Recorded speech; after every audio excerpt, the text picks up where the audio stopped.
I'm Pete Mundo. We're HeartlandCollegeSports.com. We cover the Big 12 Conference, and we are grateful for you and your time.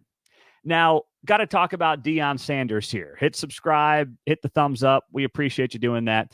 But when you look at Deion Sanders desperately needs the season to get here, and Deion Sanders desperately needs to start winning football games. Why? Well, if you missed it, Deion Sanders had about a 25-minute press conference on Friday, and it got attention for all the wrong reasons. And as tough as I've been on Deion Sanders, and I don't think I've been tough, I just think I've been fairly questioning whether or not this Deion Sanders experiment is going to work. I'm going to defend Deion at a time when a lot of people are jumping ship. So Deion had this moment, and if you haven't seen any of the clips, some of them are up on our X page at Heartland_CS. Just search Heartland College Sports there.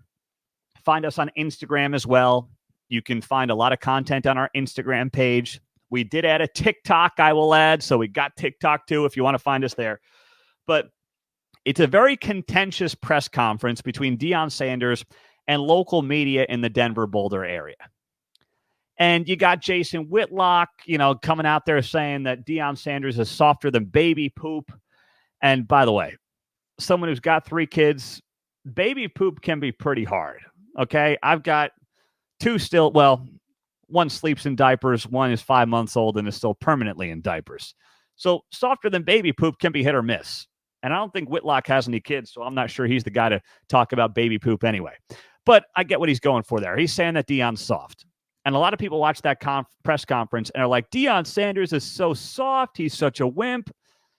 Well, I question Deion Sanders' ability to have a lot of success with this blueprint of 40 in, 40 out via the portal. But I'm not freaking out over that press conference like some people are. Some people are looking for every reason to beat up Deion. And I'm not.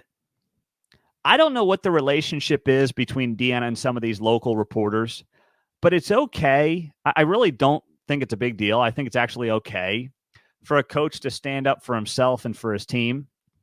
And every coach has a different way of doing that. And if you're offended by that, then maybe you're the one who's soft.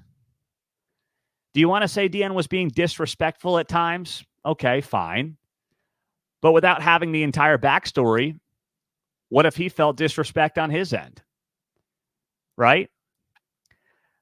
We talked and we had a staff down there at Big 12 Media Days, and they all raved about Deion. His accessibility, his mood, how he talked to the media, how he answered every question, how he did most of it with a smile on his face. So I'm not going to rag on Deion just because everybody else has taken the opportunity to rag on Deion. Media, for the most part, and I know some of you are going to say, look in the mirror, but my point is broad. Media in general is softer than most people in sports. There is a self-righteousness to many in media, and I say this as somebody who not just does this with Heartland College Sports, but also is somebody who hosts a radio show in Kansas City, has done news, has done sports in many different parts of the country. Media in general has a level of entitlement that is only surpassed maybe by sports. And Deion knows that. Deion knows the game. Deion's not a coach who just got the call up from the HCS and now he's sitting there in the big time and he's in over his head. It's freaking Deion Sanders, okay? The guy knows what he's doing. He's been around the media his literally entire life since his college days at Florida State. Now, does he rub some people the wrong way? Sure. Does he get more attention than his team deserves based on its talent level? Yes, but that comes with the territory when you're Deion Sanders. It's not his fault that people want to cover him, and he's right now the biggest star in college football, bar none. That's not Deion's fault. The media made him into that, and they're following him because it's good for their business. So if you're a fan, you can't say Deion gets too much attention and that's Deion's fault. If Deion gets too much attention, it's the media's fault that covers him. And the media's covering him so much because guess what? They get views, they get clicks, they get reads off of Deion Sanders. So everybody's to blame in many ways except for Deion, who's just being Deion. I don't know if Colorado is going to be any good. If you were to say to me, Pete, is it more likely Colorado's irrelevant in November or in the hunt for the Big 12 title in November? I would say it's more likely that they're irrelevant. They could be in contention, but it's more likely to me that they're irrelevant. But that doesn't mean that I'm going to use the press conference from Friday to bag on Deion Sanders. I don't think that's fair based on what I've watched in that press conference, and you should watch as well, and some of it is on our X page. Follow us there at Heartland College Sports. And I'm going to do it based on what happens on the field, not because Deion might have been a little rude to a reporter. Okay, reporters need to get some thicker skins as well, and they don't always ask the best questions anyway. Now, many people bring up this clip where Deion's ragging on a guy from CBS, the local CBS affiliate, and Deion doesn't, he takes it out on the CBS reporter, this local CBS reporter, because I guess CBS Sports had a rankings that showed or said Deion was the second worst coach in the Big 12. And it is true that Deion's got to understand the local CBS affiliate has nothing to do with people that write for CBS Sports. That is a fair criticism. But either way, you know what? Deion's clearly keeping the receipts. And that can be good for a coach, and that can be good for a program to keep the receipts. If you're a Colorado fan, I wouldn't even think twice about this. All that matters is whether or not he wins, not whether he is nice to reporters. Although it's good to have the media on your side, the blow-ups can actually help you.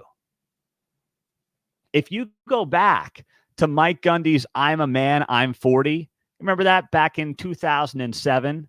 Mike Gundy had that still infamous rant, I'm a man, I'm 40, going off on Jenny Carlson from the Oklahoma. That was very early in Mike Gundy's tenure. He was in his third season, and it was September of his third season as head coach at Oklahoma State. And at that point, Oklahoma State had gone 4-7 and 7-6. And they were just starting his third season. They had just beaten Texas Tech in that game, and then Gundy went off in September of 2007. Well, it was a blow-up, and it was easy there to say, Mike Gundy doesn't respect media. How could you act like that? He was in part sending a message to his guys. He was sending a message to his program that I got your back. I'm going to defend you. If these guys come after me, if they come after this program, I'm going to stand up for you. I'm going to have your back. And if that's what Deion is doing here, then guess what? There is some 4D chess happening that can benefit him and benefit his team during the season and for years to come at Colorado. So I'm not freaking out over it. And frankly, Colorado fans shouldn't. And if you are, you're kind of buying into what the media wants to build. And that is Deion Sanders as the villain. And while I'm not convinced Deion's going to win big at Colorado, I'm not going to sit here and just say he's the villain. I'm Pete Mundo. We're HeartlandCollegeSports.com. Hit that thumbs up below the video. We appreciate you doing that. Subscribe to the channel, and we'll be talking to you soon.